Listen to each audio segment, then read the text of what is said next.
नमस्कार दोस्तों, आप देख रहे हैं रेपुटेशन मीडिया। मैं हूं आपका दोस्त राकेश पवार।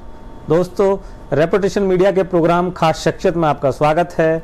और आज के प्रोग्राम की खास शख्सियत है एक ऐसी हस्ती जिनका नाम है विकास बालियान। दर्शकों, विकास बालियान हरियाणवी एक्टर हैं। आपने देखा होगा उत्तरा कुमार जो हरियाणवी एक्टर हैं, उनके फादर का आप रोल करते हैं और बहुत पुराने अभिनेता हैं। तो आज हम इनसे बात करेंगे, जानेंगे इनका जीवन सफ़र और एक्टिंग के क्षेत्र में आपकी शुरुआत कैसे हुई। इन सब तमाम बातों पर आपसे बात करेंगे। तो आइए बात करते हैं विकास बालियान जी से। बालियान साहब नमस्कार। नमस्कार, और सभी आपका जो चैनल देखने वाले लोग हैं उन सभी को मेरा नमस्कार। चलिए, बहुत बहुत धन्यवाद। कैसे हैं आप? बिल्कुल दुरुस्त। चलिए, अच्छा है। तो बालियान साहब, आप हरियाणवी इंडस्ट्री में जाने माने चेहरे हैं, तो हम शुरुआत करेंगे कि आप बेसिकली रहने वाले कहाँ के हैं? देखिए, मैं तो उत्तर प्रदेश का एक जनपद है मुजफ्फरनगर, गुड़ की मिठास के लिए जाना जाता है। मोहब्बत नगर इसका नाम है।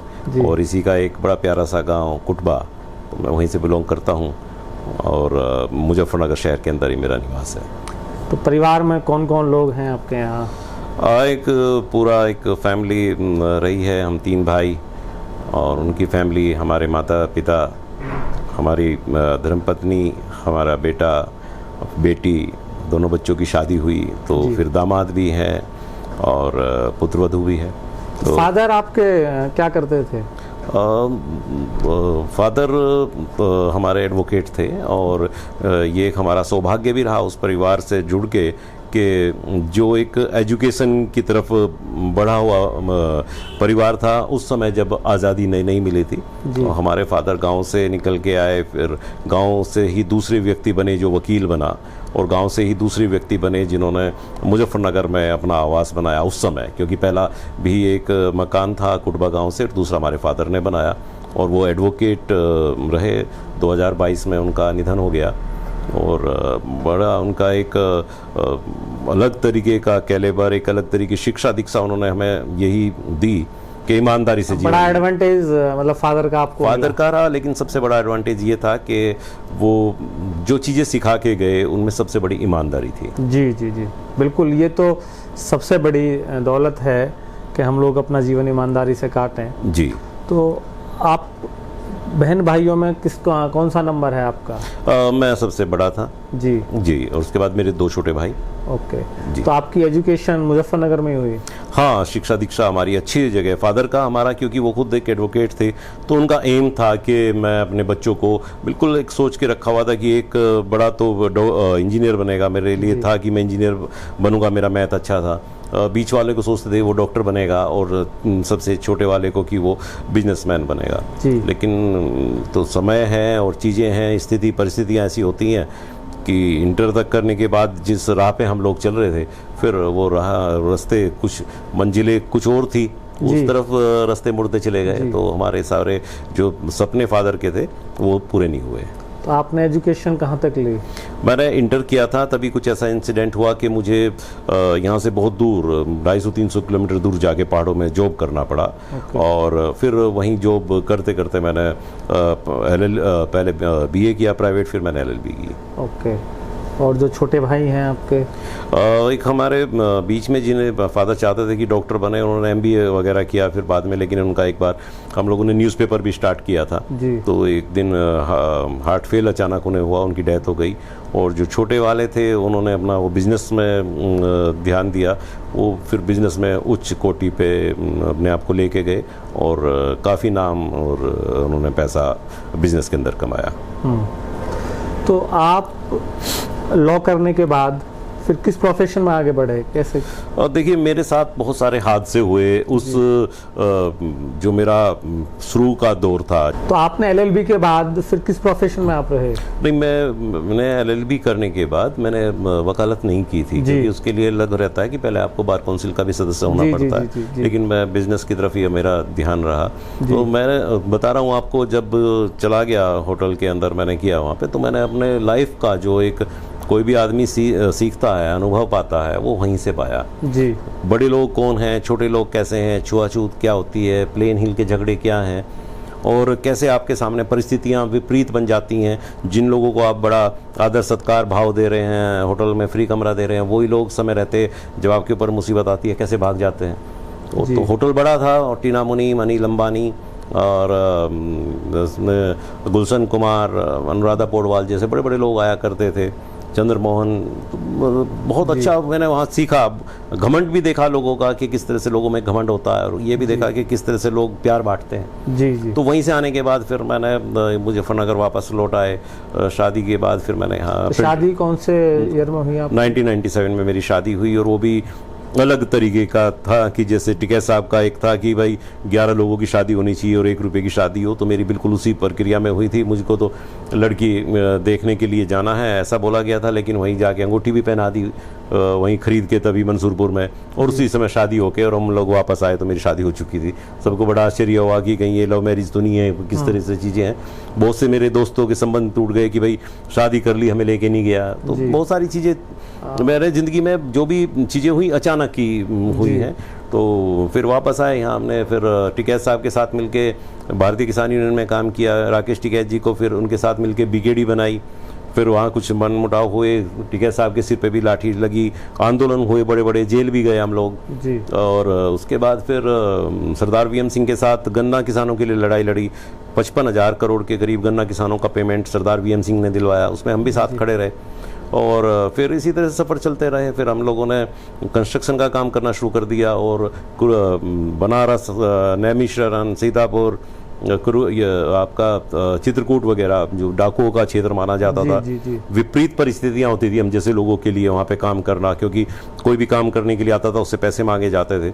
ददुआ तो बिल्कुल वहाँ हम लोगों को, तो राकेश टिकैत को और हमें तो एक बार ददुआ के सामने भी भेज दिया गया था कि इनको ये मार देंगे। तो ऐसी बहुत सारी चीज़ें हुई, लेकिन हमने वहाँ काम किए। फिर बहुत बड़े बड़े आश्रम बनाए, कई धर्मशालाएं बनाई, गौशाला बनाई, मंदिर बनाए। तो काम करते रहे। फिर लखनऊ के अंदर भी ड्रीम प्रोजेक्ट था मुलायम सिंह यादव जी का, उसमें लोहिया पार्क का काफ़ी बड़ा हिस्सा, उसका भी हमने काम किया। और यूनिवर्सिटी जो है वहाँ पे, उसमें भी हमने CPWD से काम किया। तो बहुत काम किया। फिर कंस्ट्रक्शन में फिर आप आगे बढ़ते रहे जी। तो फिर आप ये हरियाणवी जो कला है, जो हरियाणवी इंडस्ट्री है, इस इंडस्ट्री में आपकी एंट्री कैसे हुई? देखिए, मुझे शुरू से ही गाने सुनने का बहुत शौक था, और मैं मोहम्मद रफ़ी मेरे बिल्कुल ऐसे सिंगर हैं जिनका शायद ही मैंने कोई गाना ऐसा होगा जो ना सुना हो, तो उनको देर तक सुना, तो एक अंदर था कुछ। और बाकी फिल्मों में कि हम काम करेंगे, ऐसा होगा, ऐसा कोई दूर दूर तक भी कहीं कोई उम्मीद भी नहीं थी, ना कोई लगता था कि ये काम हमारा है। और समीकरण कैसे बने फिर? तो वही मैं बता रहा हूँ कि कभी स्टेज प्रोग्राम भी नहीं किया था कि हमने कहीं स्कूल कॉलेज में किया हो। अचानक यहाँ मुजफ्फरनगर में एक 131 फीट ऊंचा तिरंगा लगना था, झंडा, और उसमें राज्यवर्धन राठौर जी को उसका शुभारंभ करना था। फिर बाद में स्मृति ईरानी जी ने किया। उसी में मैंने एक शाम को एक प्रोग्राम रखवाया, सांस्कृतिक कार्यक्रम, जिसमें देशभक्ति का हो। तो मैं क्योंकि 2 अक्टूबर महात्मा गांधी जी का भी जन्मदिन है, और 2 ही अक्टूबर लाल बहादुर शास्त्री जी का भी जन्मदिन है। तो हम जय जवान जय किसान वाले किसान परिवार से आते हैं, तो हमारे आदर्श जितने लाल बहादुर शास्त्री हैं इतने महात्मा गांधी नहीं है जी। तो ये अंदर की हमारी सरलता थी कि हमने वो प्रोग्राम उनको ही डेडिकेट किया। और तमाम जो हमारे बड़े उसके क्रांतिकारी रहे हैं, शहीद भगत सिंह वगैरह, उनकी तस्वीरें वहाँ लगवाई। एक अपना जो एक थॉट था आपकी, जो के अंदर की वो चीजें थी, वो उसको कंसीडर करके हमने वो पूरा जो एक वो लगा वहाँ पे, मंच जो लगा, जो स्टेज लगी, उसमें तमाम ये चीज़ें थी। तो वही मैंने बहुत लोगों को बुलवा रखा था। उसमें कुछ हरियाणवी इंडस्ट्री से कलाकार थे। उस टाइम डीजे बजवा दिए योगी ने, गुंडे मरवा दिए योगी ने। तो ये चंचल बंजारा की बात होंगी 2018। तो ये उनका गाना था, वो भी आई हुई थी। संतराम बंजारा बड़े आर्टिस्ट, रामकेश जीवनपुर वाला, पहले आली हवा रहीना पहले आला पानी, अर्जुन सिंह, बहुत सारे लोग। तो उसमें मैंने भगत सिंह जी के भतीजे थे सिंधु साहब, वो भी बुलवा रखे थे। और तमाम इसमें अधिकारी, DM वगैरह और मिनिस्टर्स वगैरह सब थे। और उसी दिन टिकैत साहब की एक यात्रा भी निकल रही थी, जो दिल्ली में जाके उसके ऊपर पानी की बौछार ये सब होके बड़ा एकदम से सारा माहौल अलग तरीके का हो रहा था जी। उसी कार्यक्रम में धाकड़ छोरा के नाम से मशहूर हैं उत्तर कुमार जी, उन्होंने एक टिप्पणी कर दी महात्मा गांधी के ऊपर कि बहुत अच्छा है कि सबकी तस्वीरें यहाँ लगी है, गंजे की तस्वीर नहीं लगी है। तो सब तमाम लोग वहाँ बैठे हुए थे। मैंने उनको इस तरह से करा भी, तो उन्होंने वही मंच उसमें कहा कि भाई आयोजक घबरा रहे हैं, लेकिन मैं बिल्कुल नहीं घबरा रहा हूँ, उसमें अपनी सारी बातें कह रहा हूँ। और ये मैं इनकी अगर कुछ कल कोई बात होती है तो इनकी जिम्मेदारी नहीं है, उन्होंने ये बात वहाँ पे कही, वो वीडियो भी है उनकी। जी जी। तो वहीं फिर वो बात करते रहे, काफ़ी भीड़ बहुत ज़्यादा थी, तो उन्होंने वहीं सब लोगों से कहा कि मैं बालियान जी से पूछना चाहता हूँ कि क्या आप मेरी फिल्म में मेरे फादर का रोल करोगे? जी। मैंने कहा बिल्कुल करूँगा। मना करने का तो मतलब ही नहीं था कुछ भी, मैंने भी जोश जोश में हाँ कर दी। तो उन्होंने जोर से बापू कहा, तो हो गया वो बात। और अगले दिन खैर कुछ मामले कुछ ऐसे हुए कि रात गई बात गई वाली बात ना होके उनके ऊपर मुकदमा दर्ज हो गया उत्तर कुमार पे कि इन्होंने महात्मा गांधी का अपमान किया है। और उसमें काफ़ी लोगों ने प्रोटेस्ट किया, कांग्रेस ने प्रोटेस्ट किया, फिर उनके जो पौत्र हैं उन महात्मा गांधी जी के, उनकी तरफ से भी उनके एनजीओज ने भी कहा कि इसमें मुकदमा दर्ज हो। तो उस बिहाफ पे फिर उत्तर जी से कई बार उनको पुलिस बार बार उठाने की कोशिश भी कर रही थी। तो मैंने फिर उनकी बातें कराई, बहुत चीज़ें बताई, फिर हमने थोड़ा सा उसमें जो भी पॉइंट ऑफ व्यू था लीगल उसमें बात की। तो बाद में एक दिन उनका फ़ोन आया, 2019 की स्टार्टिंग थी, कि मेरी फिल्म है और आपको आना है, आप आ जाओ। तो बस मैं अपना चला गया वहाँ पे और वहीं से मेरी स्टार्टिंग हो गई। वो सादगी फिल्म थी, सादगी फिल्म थी। दूसरी फिल्म मेरी मास्टर थी और तीसरी फिल्म चौकीदार में मैंने मोदी वाला रोल किया था। बिल्कुल जैसे चौकीदार एक देश की कर रहे हैं वो, तो ऐसे मैंने गांव का चौकीदार के रूप में काम किया। वो मेरी तीसरी फिल्म थी। तो मोदी जैसा गेटअप करके बिल्कुल उम्रदराज बन के ये काम किया। फिर कई फिल्म में उत्तर कुमार जी का फादर का रोल किया, फिर कविता जोशी के फादर का रोल किया, फिर उसके बाद किसी फिल्म में चाय वाले का रोल किया, किसी में पुलिस इंस्पेक्टर का किया, किसी में हवलदार का किया। तो फिर होते होते 60-70 के करीब मूवीज़ वगैरह जो हैं ये हो गई। तो जब आपकी पहली शुरुआत हुई, उत्तर कुमार का फ़ोन आया और आप शूटिंग के लिए गए, तो जनरली जब कैमरा फ्रेंडली नहीं होते, कैमरा को फेस करते हैं, तो उस टाइम किस तरीके की सिचुएशंस रही? मैंने कुछ ज़्यादा नहीं सोचा। असल में क्या है कि मैच्योरिटी, हाँ, मैच्योरिटी भी नहीं, मेरा है शुरू से ही। ये हर आदमी की अपनी राशियाँ अलग होती हैं, मेरी राशि में है जैसा देश वैसा भेष।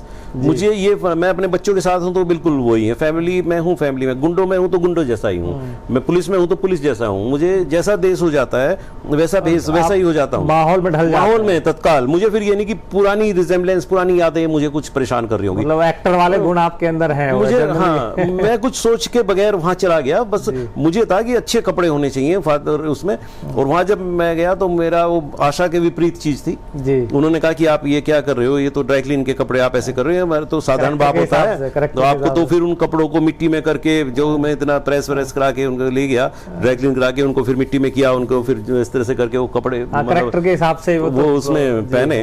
और जब वो मुझे उन्होंने बताया आपको ऐसे ऐसे डायलॉग बोलना है, तो मैंने वो डायलॉग बोलने के बाद फिर कैमरे की तरफ यूं देखा, तो उसने एकदम कट। मैंने कहा क्या हुआ? कि कैमरा तो देखना ही नहीं है जी, जो कैमरा आपको दिखाता है उस कैमरे को तो आपको देखना ही नहीं है। सही बात। तो वहां से मुझे पता चला कि सबसे पहला काम आर्टिस्ट को कैमरा ही अवॉइड करना है। तो ये सब चीजें, मुझे तो फिल्म लाइन के बारे में ABCD कुछ भी नहीं पता थी। कैमरा क्या होता है, किस तरह से लाइट्स हैं, क्या है क्या नहीं, बस वो जो बोल देते थे मैं कर देता था। और ईश्वर की दया रही कि 1 टेक शॉट मेरे होते थे। और मुझे जो हमारे जितने भी जो साथी थे, जो हमारे टेक्नीशियन हैं या कुछ भी, वो कहते थे मेरा कोई भी सीन आ जाता था कि ये तो 1 टेक में हो जाएगा, इसमें कोई दिक्कत नहीं। क्योंकि परेशान हो जाते थे, कई बार गर्मी है, सर्दी है, बरसात है, और एक आर्टिस्ट कई टेक ले रहा है, तो जो बाकी लोग हैं ना वो परेशान हो जाते हैं। को आर्टिस्ट जो उनके साथ वाला है वो परेशान हो जाता है, जो दूसरे लोग हैं, कैमरामैन है कुछ भी, वो परेशान हो जाता है, लाइटमैन परेशान हो जाता है, यार यही सीन नहीं होके दे रहा। लेकिन मेरे ऊपर फिर पहले तो मुझे लगता नहीं था, लेकिन बाद में मुझे फिर एक प्रेशर क्रिएट हो गया मेरे ऊपर कि यार एक बार में शॉट ओके करना पड़ेगा। हाँ, ये एक प्रेशर हो जाता है, वरना ये कहेंगे कि तो सर भी जो है 2-3 बार ले रहे हैं। तो मेरे ऊपर होता है कि पहले ही शॉट में मैं अपना बेस्ट दूं। जी जी जी, बिल्कुल नहीं, वो प्रिपरेशन बहुत बढ़िया है, टाइम बचता है, बहुत सारी चीजें होती हैं। जी। आप उत्तर कुमार के फादर के रोल में रहे, जो कविता जोशी, संतराम बंजारा और उत्तर कुमार, ये 2 लोग जहाँ तक मेरी नॉलेज में है कि हरियाणवी इंडस्ट्री को खड़ा करने में इनका बड़ा योगदान रहा। क्योंकि जब जमाना CD का स्टार्ट हुआ था 2003-4 के आसपास की बात कर रहा हूँ, तो उत्तर कुमार की स्टार्टिंग तब थी, वो पॉपुलरिटी की तरफ थे। तो हम भी पश्चिमी उत्तर प्रदेश से ही हैं सब लोग, तो यहाँ एक सा कल्चर है, एक सी चीज़ें हैं, तो वो हरियाणवी जो इंडस्ट्री उसको कनेक्ट करते हैं। तो हमने उनकी मूवीज़ देखनी, जब गाँव में थे तो देखते थे। तो उनकी जो मूवीज हैं स्टार्टिंग में तो वो अलग तरीके की आई, फिर बहुत शानदार वो मैसेज देने लगी मूवीज़। मैंने काफ़ी मूवीज़ उनकी देखी हैं, मुझे नाम वाम से इतना ध्यान नहीं है, लेकिन जो भी मूवीज़ में देखता था उसमें एक अलग मैसेज होता था और वो बड़ा इंपॉर्टेंट मैसेज होते थे उनके। तो उत्तर कुमार बेसिकली कहाँ के रहने वाले हैं कुछ? ये बेहटा हाजीपुर जगह है, लोनी में, गाजियाबाद के अंदर। अच्छा, बेहटा बेहटा हाजीपुर, लोनी के पास वहाँ के रहने वाले हैं। तो ये इनकी एक फिल्म बनाई थी इन्होंने, वो सामने आई नहीं थी, रिलीज नहीं हुई। तो पहली फिल्म इनकी धाकड़ छोरा ही मानी जाती है और ये मुजफ्फरनगर में ही बनी थी, मुजफ्फरनगर गांव में। उसी मूवी से हिट हुआ था, वो सीडी का दौर था। तो लोगों ने एकदम देखा कि कैसा लड़का, पतला सा बिल्कुल, वो लड़की दूसरी कास्ट की, तो हिंदू मुस्लिम वाला पैटर्न भी उसमें आ रखा है। तो वो चीजें लोगों को यार कैसा है, तो क्योंकि जो को एजुकेशनल वाला दौर जो आज है वो उस टाइम नहीं था। अगर आप किसी लड़की को पल भर देख भी लोगे तो उससे झगड़े हो जाते थे। जी, उस समय वो लड़का उस लड़की के साथ इस तरह से फ्लर्ट कर रहा है, बात कर रहा है, तो वो हर आदमी को, हर लड़के को जो अपने अंदर का आक्रोशित जो एक नौजवान छिपा हुआ था वो दिखाई दिया। मतलब एकदम वडियलपन जो था, वडियलपन, अनाड़ीपन जो था, ईड़ा बन के पेड़ा खाना, तो उन्होंने खुद को उससे कनेक्ट किया और कनेक्ट करने से वो फिल्म ऐसी चर्चित हुई कि उसकी सीडी लोगों ने अपनी शादी होने के बाद अपनी मिसेस को प्रेजेंट की। मुझे बहुत लोग ऐसे मिले जिन्होंने बताया कि हमारे हस्बैंड ने हमको वो सीडी दी थी उसकी। जी। तो बहुत वो कोई मतलब पिक्चर ऐसी हुई कि हर किसी ने देखी। उसके बाद सीडी का दौर खत्म होता गया, खत्म होता चला गया और हरियाणवी इंडस्ट्री उसी जगह रुक गई। फिर 2019 में जब हमने इसमें एंट्री की तो हमारी उत्तर जी से जब बात हुई तो YouTube शुरू हो चुका था और इनका जो चैनल था उसमें उस टाइम 90,000 सब्सक्राइबर थे जी। आज उसमें 57 लाख सब्सक्राइबर है, 56 लाख उसमें एक्स्ट्रा आए हैं इन 4 साल के अंदर जी। तो मेरी उनसे बात हुई, मैंने उनसे यही कहा कि क्योंकि फिल्म लाइन के बारे में अच्छा नहीं बताया जाता जी, कि ये लाइन सही नहीं है, नचनियों की लाइन है, भाटों की लाइन है। तो मेरा एक रेपो रहा था बहुत ऊंचे स्तर पे काम करना। मैं रोमेश भंडारी पूर्व राज्यपाल यहाँ के रहे, मैं उनका पॉलिटिकल एडवाइजर था। वो आदमी 2 कदम जितना रख दे इतने में एक आदमी शहर खरीद ले, इतनी प्रॉपर्टी उनके पास थी। अमरनाथ भंडारी के वो बेटे थे, जो अमरनाथ भंडारी ने नाथुराम गोडसे को फांसी की सजा दी थी, उनकी शादी महाराजा पटियाला के यहाँ हुई। तो मेरा तमाम लोगों में ऐसा उठना बैठना सब चीजें ये थी।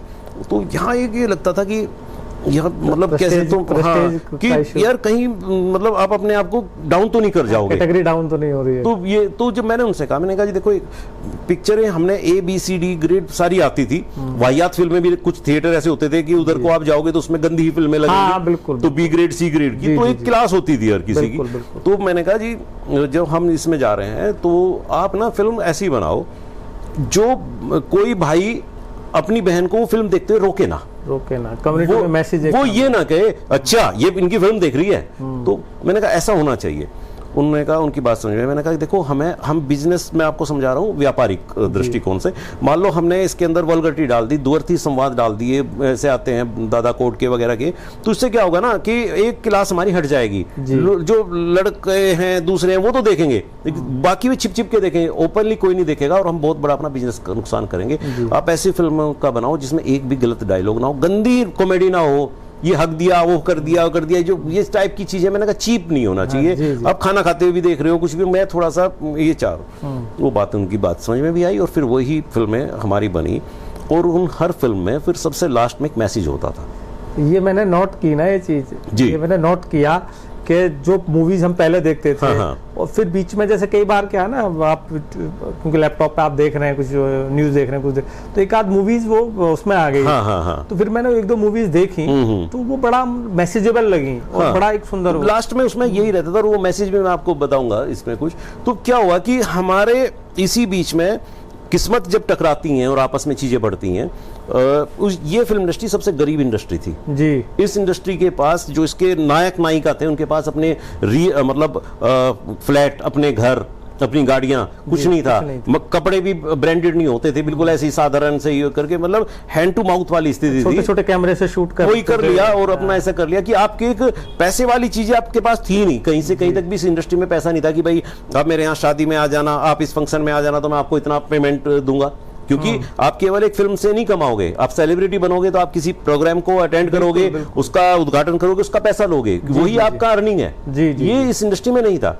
तो उसके बाद कोरोना आ जाता है। कोरोना के बाद लोग फिर खाली बैठे हैं, तो वो अपने अपने घर में देख रहे हैं, क्या देखें, तो इन पिक्चरों को आनंद आने लगता है और इनमें आनंद आता है, वो इनको देखते हैं। वही पिक्चर जो कभी कोई 2 लाख लोगों ने देखी, पता लगा 2 करोड़ लोग देख रहे हैं जी। उससे इस इंडस्ट्री पे या इनके प्रोडक्शन हाउस पे या इनका जो यूट्यूब के मालिक थे, उनके पास पैसा आया जी। उससे क्या हुआ कि एक स्तर बढ़ता गया, पैसा आया, आपने जो है फिर और वर्क किया, और अच्छी स्टोरी लिखी जाए, और अच्छा बेहतर इसमें किरदार किया जाए, और अच्छा इसमें किया, वो चीजें धीरे धीरे बढ़ती हुई, और फिर 56 लाख 57 लाख के करीब फॉलोवर एक चैनल के। इसके अलावा कविता जोशी का अपना चैनल हो गया, प्रताप धर्मा का अपना चैनल हो गया, तो ऐसे 10-15 चैनल्स और भी हो गए जहां से फिल्म बनी, और वो सबको अपना अपना क्राउड मिलता चला गया।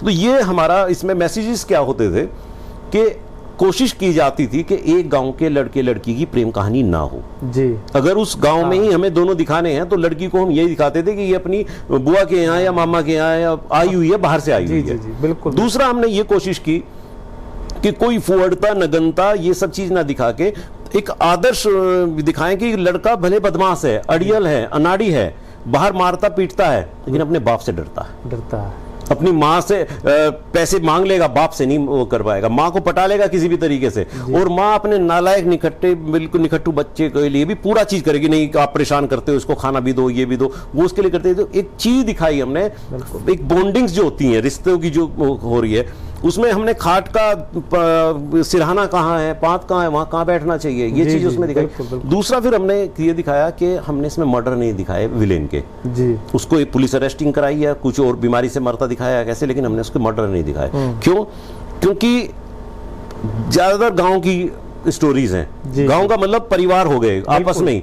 वो जो विलेन है वो भी किसी का चाचा ताऊ है जी, वो भी किसी का फादर है, वो भी किसी का भाई है। तो हम वो नहीं कर रहे कि यार इसने इतना गलत किया तो इसको मार दो जी जी जी। उनसे हमने बचाव किया। हमने रिश्ते नाते टूटते भी देखे कि लोग वहाँ कैसे आज पैसे के ऊपर रिश्तों को खो देते हैं, लेकिन काम रिश्ते ही आते हैं। इन हर पहलुओं पे काम किया, तो इनका जो संदेश था बहुत दूर गया। और अब्रोड द सी, हमें विदेश से, अमेरिका से, इंग्लैंड से, कनाडा से मैसेजेस आने लगे कि हम अपने बच्चों को दिखाते हैं, अपने कल्चर दिखाते हैं, अपनी भाषा दिखाते हैं। हमको जो सेना का जवान है उनके मैसेजेस आए, फिर जो पुलिस के लोग हैं उनके मैसेजेस आए कि हम करने लगे ना, कि हम तो आपके सहारे ही अपना टाइम काटते हैं। हम सीमा पे खड़े होकर भी आपकी फिल्में देखते हैं। हम जो है 112 में और इसमें बैठे हैं, 108 में बैठे हैं अपनी गाड़ी में, तो आपकी फिल्में देख के, ये चीज देख के और बनाओ, ऐसी चीज बनाओ। वो उनके आइडियाज आइडियाज देने लगे। तो वो चीजें करते करते, तो इसीलिए आज ऑर्गेनिक, जैसे आप बता भी रहे थे कि ऑर्गेनिक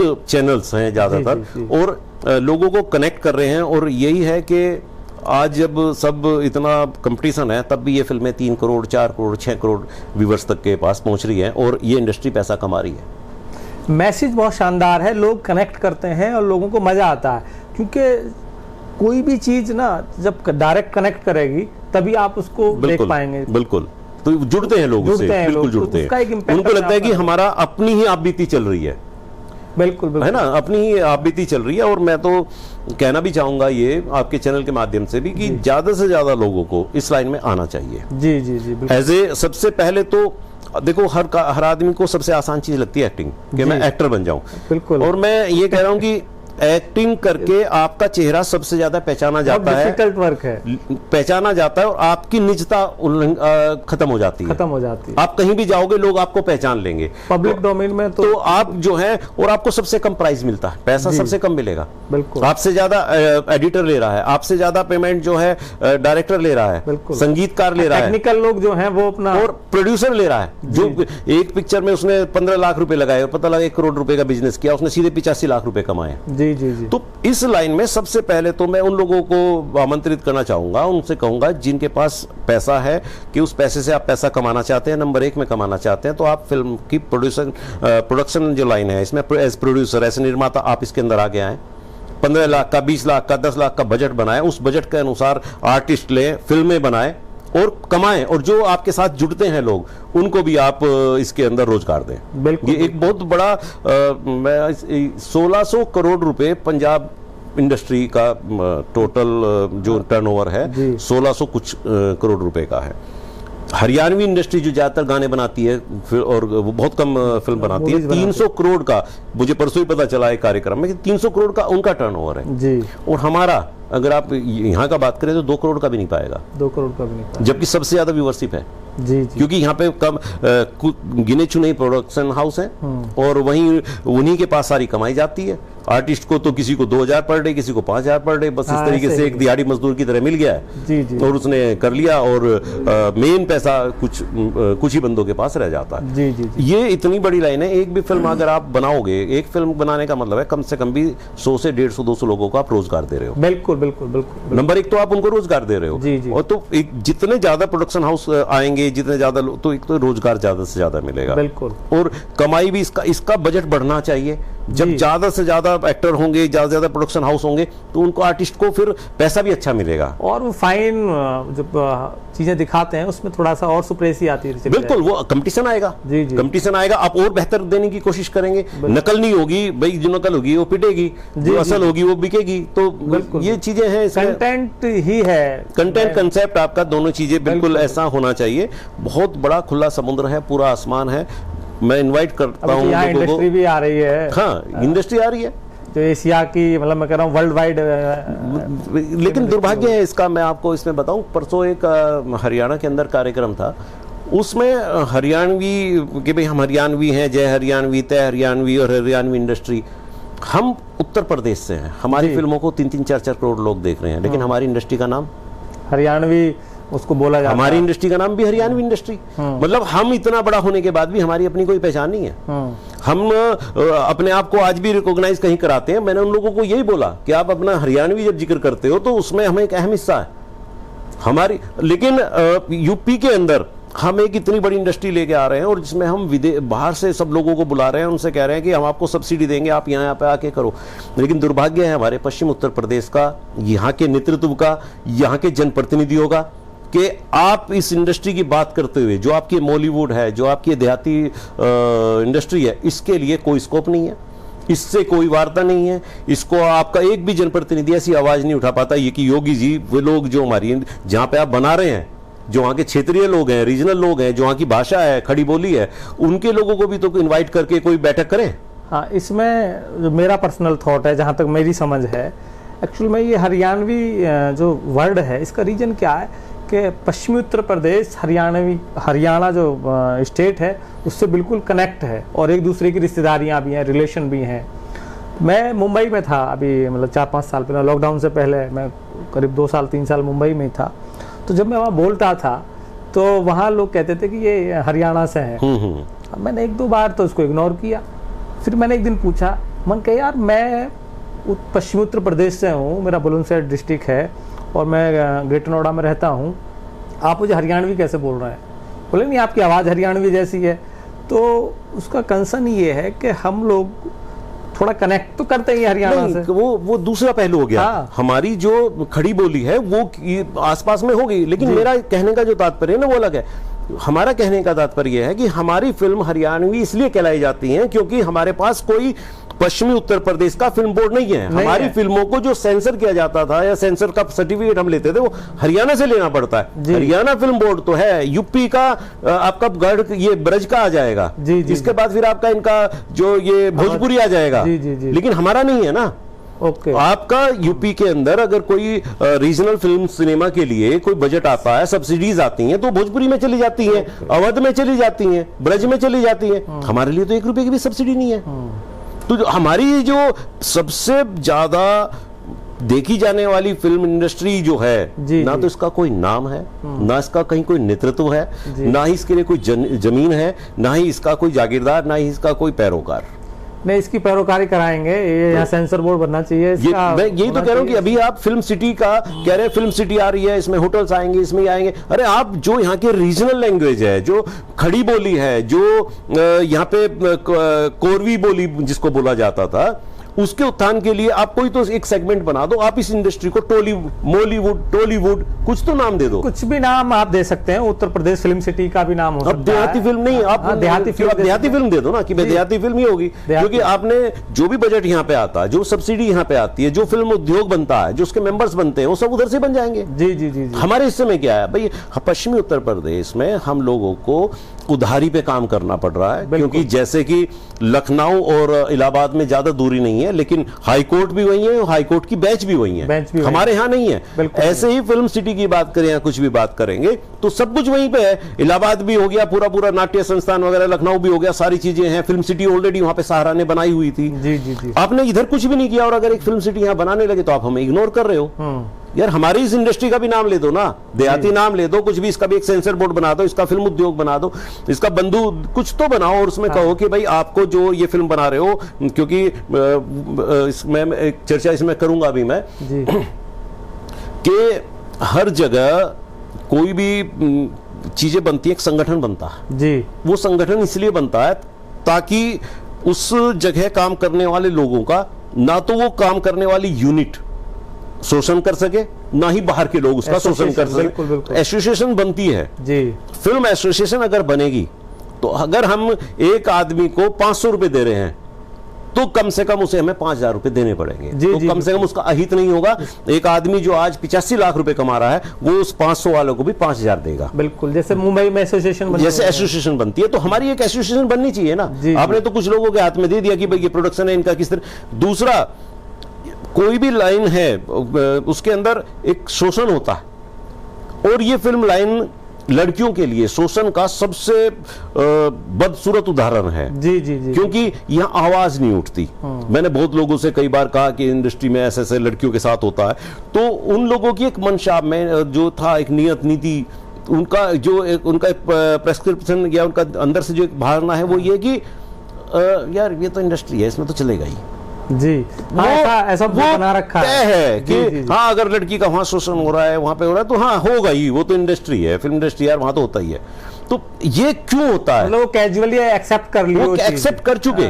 वहां आप कहीं कुछ भी अच्छा एक्टर एक्ट्रेस, तो आपको बचाना पड़ेगा। वो कब बचेगा? जब आपकी कोई एसोसिएशन होगी। फरियाद कहाँ करे? हर चीज को पुलिस में नहीं करेगा ना कोई भी। सही बात। तो इस इंडस्ट्री के लिए एक भी आदमी अभी तक आवाज उठाने में कामयाब नहीं है कि यहाँ पे अलग। मैंने बहुत लोगों से बात की, किसी नेतृत्व में, किसी जनप्रतिनिधि में इतनी हिम्मत नहीं, क्योंकि एक तो ये सोचते होंगे कि कुछ ही लोग इसमें इन्वॉल्व हैं।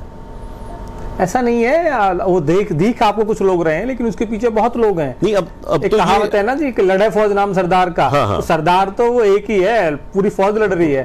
तो ऐसा नहीं है। इसमें बालियान साहब हम आपका सहयोग करेंगे, और इसमें जो है ये पूरा होना चाहिए। इसमें जो देहाती जगत के यहाँ बहुत चर्चित लोग जो काम कर रहे हैं उनसे भी हम कहेंगे, और गवर्नमेंट स्तर पे भी इसको जो उठाया जाएगा, ये होनी चाहिए। इसमें क्या बात है? क्योंकि इसमें दोनों चीजें हैं, इसमें रोजगार परक भी। देखो अभी गवर्नमेंट ने क्या किया है कि जो हमारी योजनाओं को अलग अलग प्लेटफॉर्म पे चीजें जगह देगा, हम उसको 5 लाख देंगे, 4 लाख देंगे, बजट उन्होंने डिक्लेयर कर दिया। वो भी इसी का पार्ट है। बिल्कुल, उसमें भी आपको कंटेंट कंसेप्ट बनाना है, उसमें भी एक्ट करना है, उसमें फिर आपको डालना है, वो भी इसी का पार्ट है। बिल्कुल, शोषण उसमें भी नहीं होना चाहिए। तो इसको एक इंडस्ट्री को नाम देना बहुत जरूरी है। इसलिए देना जरूरी है कि कुछ लोगों के हाथ में सारी चीज ना रहे और बहुत लोग बर्बाद ना हो। बिल्कुल बिल्कुल बिल्कुल बिल्कुल। एसोसिएशन का मतलब क्या है कि चीजों को जो है व्यवस्थित और संगठित रखना। बिल्कुल बिल्कुल। और कहीं कोई समस्या है तो उस पर प्रतिबंध और उसकी आवाज उठनी चाहिए। ये नहीं कि भाई एक आदमी सबके ऊपर हावी हो जाए, ऐसा नहीं होना चाहिए उसमें। अभी मुंबई में सिंटा है, तो सिंटा पूरा एक्टर्स का एसोसिएशन है, प्रोड्यूसर का अलग है, डायरेक्टर का अलग है, और वो सब सारी चीजें उनका बड़ा एक वहाँ होल्ड है। बिल्कुल, वहाँ ना एक्टर्स को कोई दिक्कत होती ना, क्योंकि अगर कोई भी एक्टर जो एसोसिएशन है उसमें कोई प्रोड्यूसर डायरेक्टर कुछ गलत करता है तो वहाँ उन पर प्रतिबंध लगा दिया जाता है। सही बात है, इतना जरूरी है। और तो इसलिए मेरा तो यही था, ये है भी कि होना चाहिए। रोजगार परक इंडस्ट्री है, कौशल विकास मिशन में और दूसरी जगह हम लोग पैसा इन्वेस्ट, हम लोग पैसा लगा रहे हैं, बहुत ज्यादा चीजें आगे बढ़ाने का काम कर रहे हैं कि लोगों को रोजगार मिले, क्योंकि वो तो अभी जॉब तो है नहीं इतनी, और हर आदमी के अंदर स्किल होनी चाहिए। और इसमें क्या है कि आपको ये लाइन लगती है देखने में ऐसी कि भाई इसमें एक्टर और ये 2-4 चीज, लेकिन नहीं, इसमें खाना बनाने वाला भी चाहिए, सब्जी लाने वाला भी चाहिए, प्रेस करने वाला भी चाहिए, जो वहाँ पे एक डॉक्टर भी चाहिए, इसके अलावा आपको कोई गाड़ी चलाने वाला भी चाहिए, मतलब पूरा एक सिस्टम होता है, पूरा एक सिस्टम होता है प्रोडक्शन का। आपको गद्दे भी आते हैं, टेंट भी लगता है, आप रुकने वालों के लिए जिस जगह मान लो 20-25 लोग रुके या 50 लोगों की यूनिट रुकी, 15 दिन रुकी है, तो देखो कितना नेटवर्क जो जिस भी कंपनी का वहां पे आ रहा होगा उसका नेटवर्क कितनी स्पीड से चल रहा होगा। बिल्कुल। तो ये एक पूरा एक रोजगार है ये, और ये देश को एक दिशा देती हैं मूवीज जो हैं, वो हमारी जनरेशन, हमारे जो क्षेत्र है, हमारे जो लोग हैं, वो सब उनसे सीखते हैं। फिर दूसरा रोजगार है, लोगों को नेम फेम मिलता है। आज वो इंडस्ट्री बड़ी होती जाएगी, कल अच्छा काम करेगा कोई तो उसको लोग दूसरे प्रोग्राम में भी बुलाएंगे, मुझे बहुत लोग बुलाते हैं। बिल्कुल। तो उससे क्या होता है कि आदमी का एक एक्स्ट्रा इनकम होती है। जी बिल्कुल। तो ये जरूरी है। बालियान साहब, आजकल संतराम बंजारा कुछ कम देखने के लिए मिलते हैं, क्या है कंडीशन? नहीं, ऐसा है कि संतराम बंजारा के बेटे हैं सुमित बंजारा जी, और उन्होंने अपना YouTube चैनल भी बना रखे हैं और सोनोटेक पे उनकी लगातार फिल्में आती रहती हैं। ओके। और वो उसमें फादर का रोल या उनके बड़े भाई का रोल लगातार वो कर रहे हैं। अभी तो एक संतराम जी की एक एक्सीडेंट हो गया था, चोट लग गई थी उन्हें, तो बेड रेस्ट पे हैं। तो वो भी अपने स्तर पे काम कर रहे हैं। रहने वाले हैं? बागपत के ही हैं। अच्छा, बागपत लोनी में, हाँ, लोनी के पास में। तो ये भी काम कर रहे हैं और जो भी इसमें आया है उसने अपनी फॉलोइंग अच्छी बनाई है। जी। उनके फॉलोवर हैं और देख रहे हैं ये इंडस्ट्री धीरे धीरे चल रही है। कम बजट की, हिंदुस्तान की सबसे गरीब इंडस्ट्री है, लेकिन बहुत ज्यादा देखी जाने वाली इंडस्ट्री। जी, बिल्कुल। दोनों चीजें हैं इसके अंदर। जी। तो जैसे हरियाणवी का अलग क्रेज है बात उसका, इसका एक अलग क्रेज है, लेकिन कोई गॉडफादर नहीं है, कोई सिस्टम नहीं है। जैसे भी कोई भी चीज है, कहीं कोई सेंसर बोर्ड नहीं है, कहीं कोई प्लानिंग नहीं है, तो इसलिए बिखरी सी चीजें लगती हैं। कोई बात नहीं है बालियान साहब, गॉडफादर तो किसी को बनना ही पड़ेगा, शुरुआत तो किसी को करनी ही होगी, कोई ना कोई होता ही है। तो इसीलिए बिखरी सी चीजें नजर आती हैं। लेकिन आने वाले समय में जब से हर आदमी के पास जो ये मोबाइल आए हैं, स्मार्ट मोबाइल, और उसने उसमें वीडियो कैप्चर करना सीख लिया है, तो हर कोई आर्टिस्ट हो गया है। बिल्कुल। बहुत तो उससे ये बहुत ज़्यादा धीरे धीरे जमाना जो है, जो अब तक कहते थे कि तो नचनियों का काम है, ये तो ऐसे ही लोग फिल्म इंडस्ट्री में जाते हैं। आज उनकी बहू बेटियां खुद अपने नाच गाने की वीडियो लगातार डाल रही हैं कि उनमें ज़्यादा से ज़्यादा देखने वाले हों। बालियान साहब, इस इंडस्ट्री के अंदर इतना स्ट्रगल था कि लोगों को प्लेटफॉर्म नहीं मिल पाते थे। बिल्कुल। मुंबई के अंदर आपको अपना पोर्टफोलियो बना के, फोटो लेके, ऑडियो कई दिन तक घूमना पड़ता था और बहुत चंद लोगों को काम मिलता था।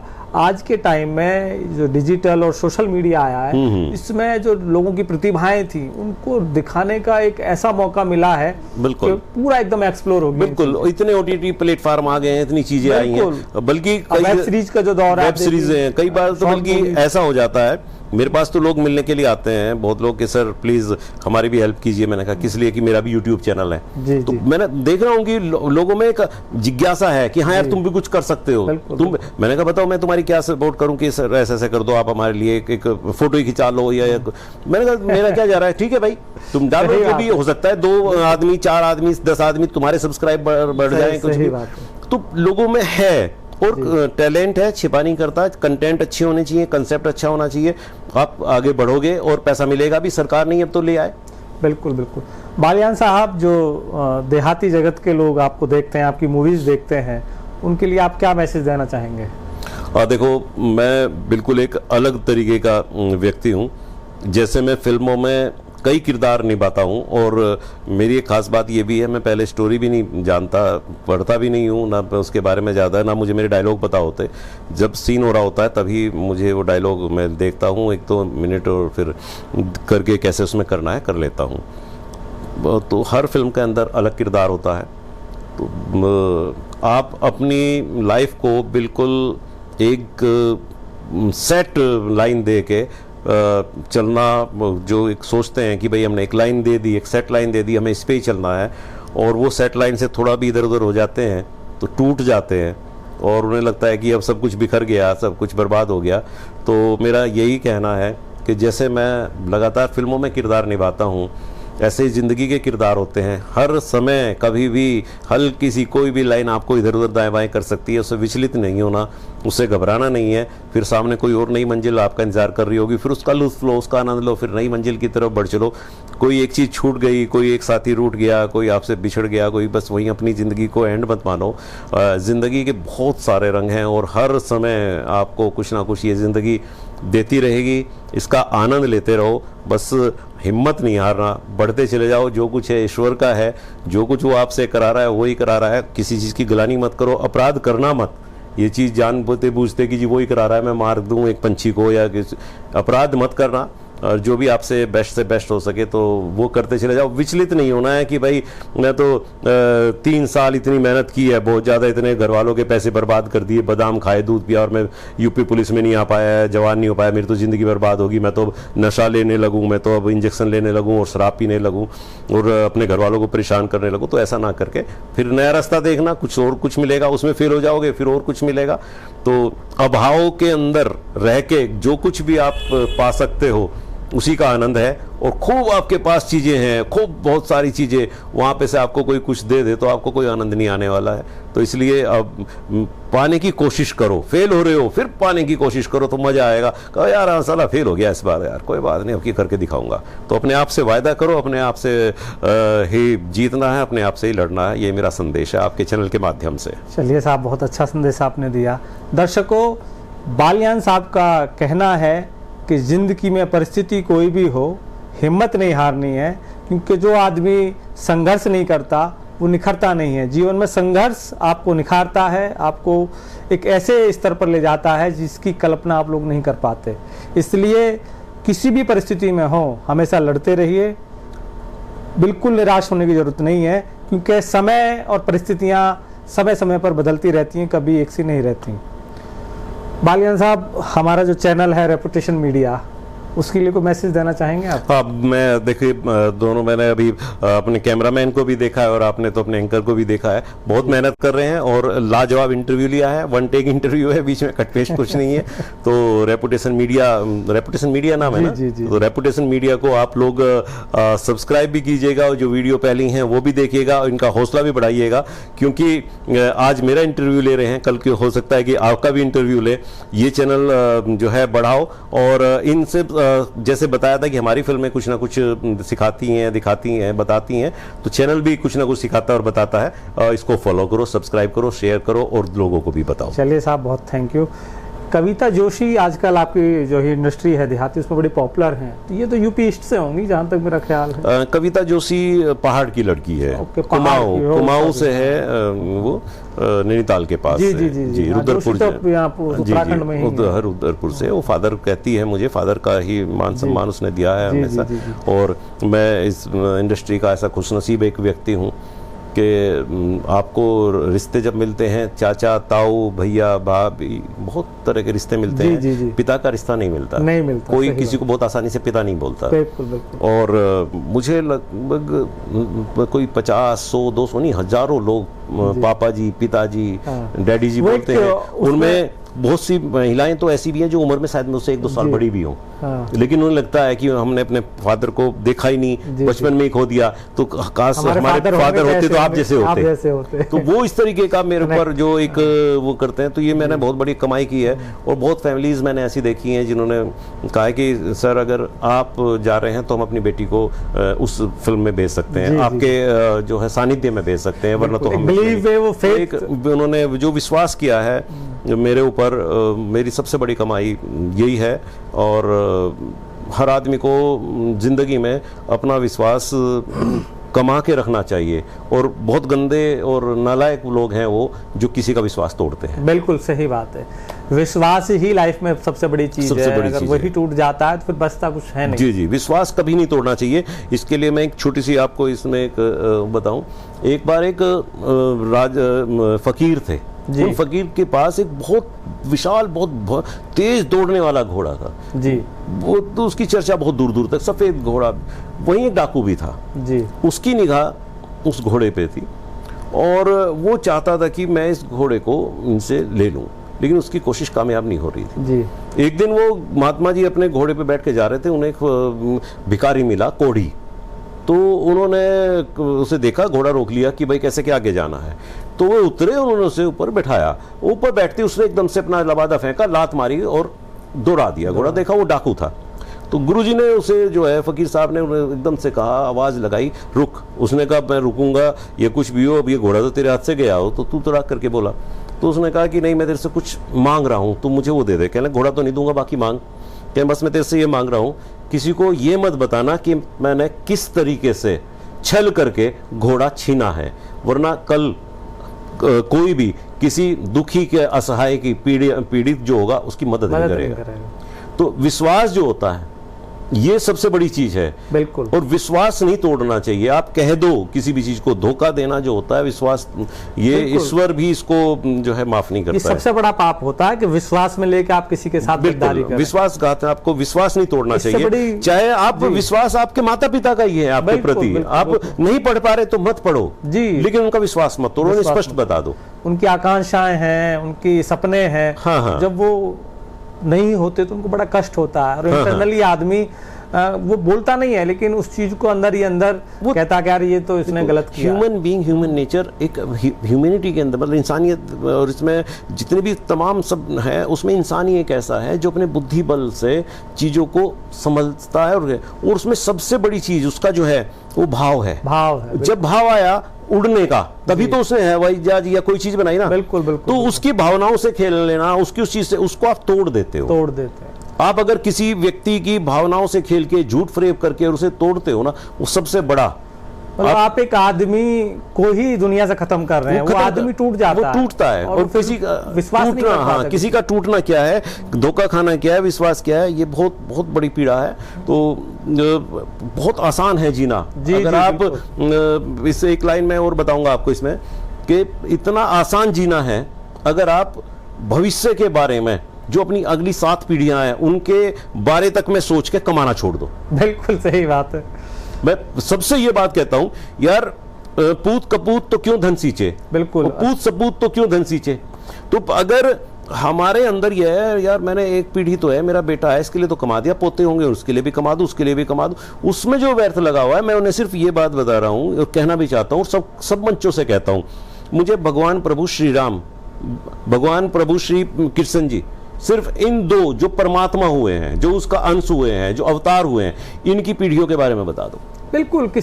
देखिए, जब भगवान की ही पीढ़ी नहीं है, उनका ही अता पता नहीं है, तो तुम्हारी तो तीसरी, चौथी, पांचवी कहां पे पा जाएंगी। तुम अपने तीसरे चौथे बाबा का तो नाम नहीं बता सकते। बालियान साहब, ये प्रकृति है, इस प्रकृति में बदलाव ही नियम है।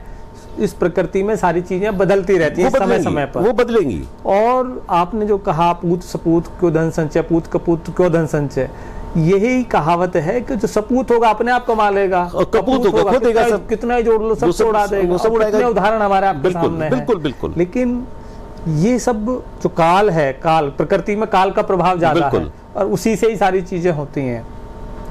तो प्रकृति ना अच्छों से चल सकती ना बुरों से चल सकती, प्रकृति में दोनों का समावेश होता है, बराबरी लेकिन हमें ये देखना है कि हमें किस पक्ष में रहना है। ये हमारा विवेक है, ये हमारा सोच है। बाकी तो सब चीजें हमारे प्रारब्ध की हैं। परमात्मा जो चाहता है, जो चीजें होती हैं, जो लिखी हैं, वही होती हैं। हम लोग तो एक भूमिका में हैं, करते हैं। लेकिन बस हमें एक विवेक दिया है, बुद्धि दी है, तो उससे हम जितनी भी चीजें पॉजिटिव सोच सकते हैं वो करनी चाहिए। सही बात है। तो बालियान साहब, आपसे हमारी बहुत शानदार बात हुई बॉलीवुड के बारे में, आपके बारे में, आपके व्यक्तित्व के बारे में, और हरियाणवी इंडस्ट्री और देहाती इंडस्ट्री, सारी चीज़ों पे हमने बड़ा एक गूढ़ तरीके से चर्चा की। तो आपसे बात करके हमें बड़ा अच्छा लगा और हमें आशा है कि जो लोग आपकी मूवीज़ देखते हैं, जो आपके शुभचिंतक हैं, जो आपके फॉलोअर्स हैं, वो आपको इसी तरीके से देखते रहें और आप अच्छी अच्छी मूवीज़ बनाते रहें, जिससे कि समाज को एक दिशा मिलती रहे। इन्हीं शुभकामनाओं के साथ आपको बहुत बहुत शुभकामनाएं। नमस्कार। तो दर्शकों, आज हमारे साथ थे विकास बालियान, जो देहाती इंडस्ट्री के बहुत ही शानदार एक्टर हैं और बहुत ही मैसेजेबल मूवीज आप बनाते हैं। तो दर्शकों, आज के प्रोग्राम में बस इतना ही। आप देखते रहें रेपुटेशन मीडिया। मैं हूं आपका दोस्त राकेश पवार। नमस्कार।